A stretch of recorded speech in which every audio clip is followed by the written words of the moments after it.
আসসালামু আলাইকুম ওয়া রাহমাতুল্লাহি ওয়া বারাকাতুহু।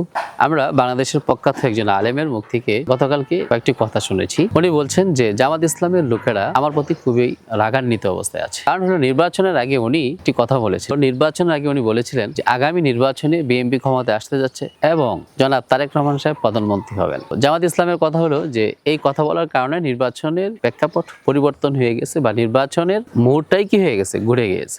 উনি জবাব দিচ্ছেন এটা আমার কোনো ক্রেডিট না, আধ্যাত্মিকের একটা বিষয়, আধ্যাত্মিকের মাধ্যমে আমি এই কথাগুলো বলেছি। তার মানে ওনার কথার দ্বারা বোঝা যায় যে আধ্যাত্মিক ক্ষমতার মাধ্যমে উনি ভবিষ্যতের কিছু বাণী করতে পারেন বা বলতে পারেন। এখন আমার এই হযরতের কাছে কথা হলো, বাংলাদেশে বর্তমান সময়ে অনেক ধরনের সংকট চলছে। এক নম্বর হলো জ্বালানি সংকট, দুই নম্বর হলো অর্থনৈতিক সংকট, তিন নম্বর হলো রাজনৈতিক সংকট, চার নম্বর হলো রাজনীতির সমঝোতার সংকট। হযরতের কাছে অনুরোধ থাকবে আপনার আধ্যাত্মিক ক্ষমতার মাধ্যমে এই সংকটগুলোর নিরসন কিভাবে হতে পারে সেটি যদি আপনি জনগণের সামনে পেশ করেন, রাষ্ট্রের সামনে যদি পেশ করেন, তাহলে আশা করি রাষ্ট্র খুব উপকৃত হবে এবং জনগণ উপকৃত হবে। আপনার এই আধ্যাত্মিক ক্ষমতার মাধ্যমে প্রকাশিত সমাধানের মাধ্যমে যদি তারা এখন থেকে যদি চেষ্টা করতে থাকে, তাহলে বাংলাদেশের সংকটটি দ্রুত কি হয়ে যাবে, সমাধান হয়ে যাবে। আর আপনি যদি আপনার আধ্যাত্মিক ক্ষমতার মাধ্যমে এই জিনিসগুলোর সমাধান যদি আপনি জাতির সামনে পেশ না করেন, তাহলে ধরে নিব বাংলাদেশের জনগণের প্রতি, বাংলাদেশের রাজনীতির প্রতি, বাংলাদেশের প্রতি আপনার বিন্দু পরিমাণ ভালোবাসা, দয়া মায়া কোনো কিছুই নেই। আর যদি দয়া এবং ভালোবাসা যদি থেকে থাকে, তাহলে আশা করি আধ্যাত্মিক ক্ষমতার মাধ্যমে